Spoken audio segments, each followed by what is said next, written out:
આવજો Christmas tree અમદાવાદની અંદર એન ચોટ બોસરીના ગમેડા રહેવા ચાલ્યા જાય માંડર ચોડો ડુબડા જેવા શહેરમાં બોસરીનાઓ. આજે લોડા કેરીનું ઝાડ આવું હવે.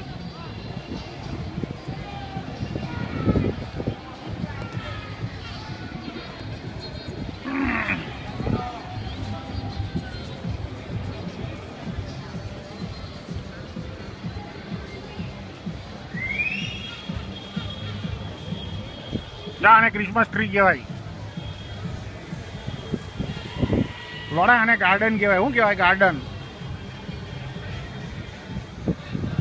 અજા નારિયેળનું ઝાડ.